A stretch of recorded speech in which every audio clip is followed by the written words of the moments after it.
Hello friend, સ્વાગત છે તમારું મારી ગુજરાતી રસોઈ ટિપ્સ ચેનલમાં। તો આજે આપણે બનાવીશું ગરમીમાં શરીરને ઠંડક આપે અને લૂથી બચાવે તેવું કાચી કેરીનું શરબત।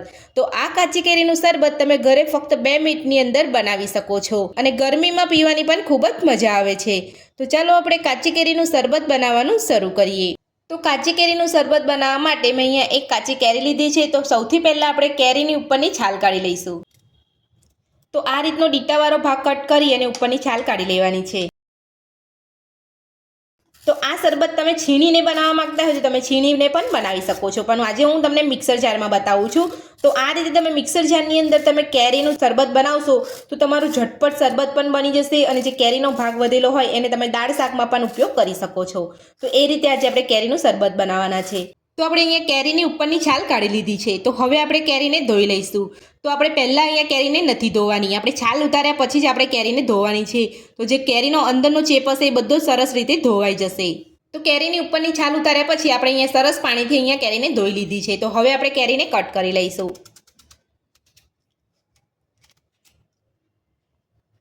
તો તમે જોઈ શકો છો, જો કેરીની અંદર જીણ પણ નથી આવી, પણ જે જીણવાળો ભાગ હોય આપણે અહીંયા કાઢી નાખવાનો છે।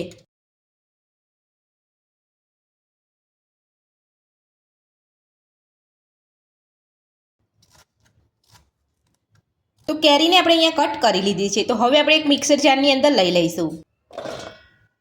તો ઉનાળાની ગરમીમાં લીંબુ તો મોંઘા હોય છે, પણ તમે આ રીતે તમે અહીંયા ઉનાળાની અંદર લૂથી બચવા માટે કેરીનું શરબત પણ એકદમ આસાનીથી બનાવીને ઘરે પી શકો છો। તો કેરી ઉમેરી લીધા પછી હવે આપણે તેની અંદર થોડા પુદીનાના પાન ઉમેરીશું।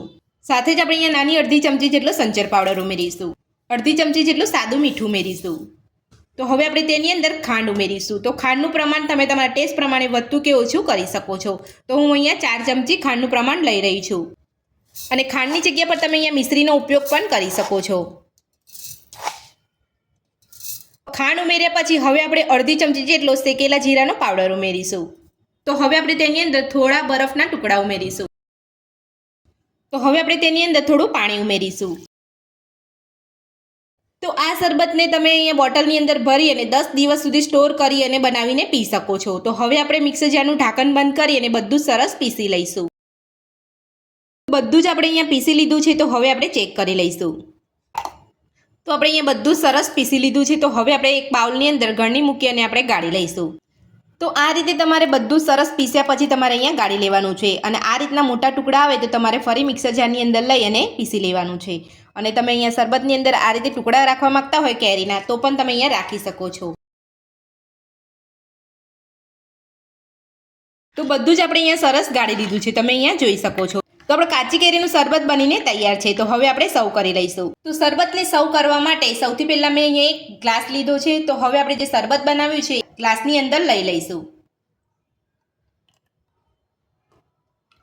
તો સાથે જ આપણે ગ્લાસની અંદર બરફના ટુકડા એડ કરીશું। તો બરફના ટુકડા આપણે અહીંયા ઉમેરી લીધા છે। તો હવે આપણે તેની અંદર ઠંડુ પાણી ઉમેરીશું। બધું સરસ મિક્સ કરી લઈશું। તો એકદમ ઓરિજિનલ ને એકદમ ટેસ્ટી આપણું અહીંયા કાચી કેરીનું શરબત બનીને તૈયાર છે। તો જો તમે આ શરબત ઉપવાસમાં પીવા માંગતા હોય તો તમારે અહીંયા સાદા મીઠાની જગ્યા પર તમારે સિંધવ મીઠુંનો ઉપયોગ કરવાનો છે અને તમારે અહીંયા સંજર પાવડર નથી લેવાનું। તો તમે ઉપવાસમાં પણ આ રીતે શરબત બનાવીને પી શકો છો। તો કાચી કેરીનું શરબત બનાવવાની રીત તમને મારી કેવી લાગી મને કોમેન્ટ બોક્સમાં કોમેન્ટ કરીને જરૂરથી જણાવજો। આજની રેસીપી પસંદ આવી હોય તો વિડીયોને લાઇક કરજો, ચેનલને સબસ્ક્રાઇબ કરજો, તમારા મિત્રોને જરૂરથી શેર કરજો। Thank you.